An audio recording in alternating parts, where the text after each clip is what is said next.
মা শঙ্কেশ্বরী এলাকার জাগ্রত দেবী। মন্দিরের পুকুরে চান করলেই মায়েরা দুধ পান করাতে পারতেন সন্তানদের।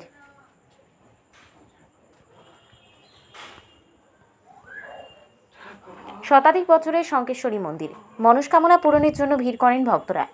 রামনগর 1 নম্বর ব্লকের অন্তর্গত বালকবার দেউলিহাট রোডে মহাপাত্রদের বাড়ির পাশেই দেবীর মন্দির। মা শঙ্কেশ্বরী এলাকার জাগ্রত দেবী। যে মায়েরা সন্তানকে দুধ পান করাতে পারতেন না, তারা মন্দিরের পুকুরে চান করলেই মায়েরা দুধ পান করাতে পারতেন সন্তানদের। 150 বছরের অধিক কবে মন্দিরটি সৃষ্টি হয়েছিল প্রায় অজানা। স্থানীয় এলাকার মানুষ বলেন 150 বছরের আর বেশি ওইখানে কয়েকজন মিলে মায়ের মন্দির স্থাপন করেছিলেন। মন্দিরের প্রথম দিকে ঘরের চালা ছিল, তারপর পাকা ইট দিয়ে মায়ের মন্দির তৈরি করেন, কিন্তু মন্দিরের পাশ দিয়ে যখন পাকা রাস্তা তৈরি হয় তখনই পুরাতন পাকা গেটের মন্দিরটি ফেটে যায়। তখন স্থানীয় এলাকাবাসী ও ভক্তদের সাহায্যার্থে নতুন মন্দির তৈরি হয়েছে। এই নতুন মন্দির তৈরি হয়েছে প্রায় বছর 10 আগে। এই মন্দিরটিতে শঙ্কেশ্বরী মায়ের পূজা অর্চনা হয়, অর্থাৎ দুর্গার অন্য রূপ। স্থানীয়রা বলেন এই মন্দিরে মায়ের কাছে যেভাবে মনস্কামনা নিয়ে আসেন সেইভাবেই পূরণ হয়ে যায়।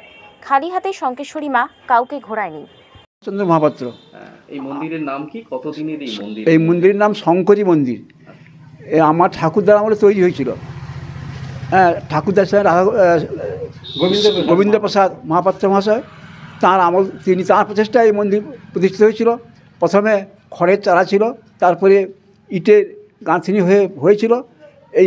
এই পাশ দিয়ে একটা পিজি রাস্তা হওয়ার সময় ওই মন্দিরটা ফেটে যায়।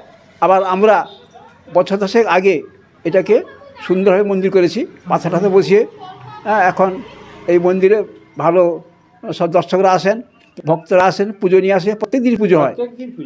আর এই বিশেষ করে এই মায়ের হচ্ছে যে সমস্ত মেয়ে লোকের বাচ্চা ছেলেরা মায়ের দুধ পায় না, তারা মানসিক করে এখানে আসে। প্রত্যেক শনিবার এবং মঙ্গলবার তারা মায়ের পুকুরে স্নান করে এখানে তার মানত করে ঢিল ভেঙে দিয়ে যায় এবং ভিজা কাপড়ে ফিরে গিয়ে তার সন্তানকে নাকি দুধ দিলে দুধ রেখে তার প্রচুর পেয়ে যায়। এটা প্রবাদ আছে। সেই থেকে প্রত্যেক দিন বহু ভক্ত দেখুন এখানে আসে, তারা মায়ের পুজো নিয়ে আসে এবং পুকুরে চান করে যায়। হ্যাঁ, এখানে কি রূপে পূজিতা হন? ইনি হচ্ছেন দুর্গা দেবী, দুর্গারও পূজিতা হন। হ্যাঁ, শঙ্করী মানে দুর্গা।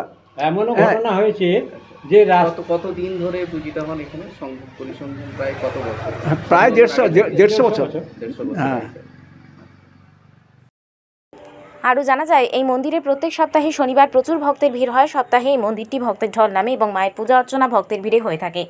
এই মন্দিরটি রামনগর থানার অন্তর্গত বালকবাড়ির কাছাকাছি। মন্দিরটি অতি প্রাচীন। এই প্রাচীন মন্দিরে ভক্তের ভিড় সপ্তাহের প্রত্যেক দিনই হয় বলা যেতে পারে, যদিও শনিবার ভক্তের ভিড় সবচেয়ে বেশি হয়। তোমার নাম কি? শ্রাবণীগিরি। এখানে কি করতে এসছো? পুজো দিতে। মায়ের নাম কি এখানে? শঙ্করী। আচ্ছা, তোমার কি মনস্কামনা পূর্ণ হয়েছে বলেই পুজো দিতে এসছো, তাই? হ্যাঁ। আচ্ছা, প্রায় আসো না?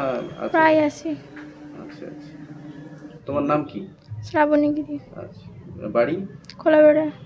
এই আমার নাম শ্রী সুনীল কুমার মহাপাত্র। এই দেবীর সম্পর্কে যদি একটু বল। হ্যাঁ, আমরা তো আমাদের ঠাকুরদার আমল থেকেই তো এই মন্দিরে পূজা হচ্ছে, আর আমরা পালাক্রমেও পূজা করে আসছি এখানে। এমন হয়েছে যে এই বাচ্চারা দুধ না পেলে অব্যর্থ এখানে এই মায়ের পিছনে পুকুরে স্নান করে যেতে যেতে রাস্তায় মায়ের তার মা কাছ থেকে দুধ ছেলে পেয়ে গেছে অব্যর্থ এখানে, এবং অনেক দূর থেকে পুজো আসে।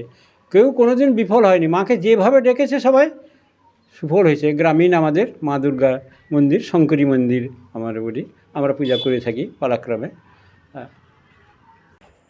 আপনাদের মনস্কামনা পূরণের জন্য শঙ্কেশ্বরী মন্দিরে ঘুরে আসতে পারেন। পূর্ব মেদিনীপুর থেকে নিজস্ব প্রতিনিধির রিপোর্ট, ডিএন আপডেট।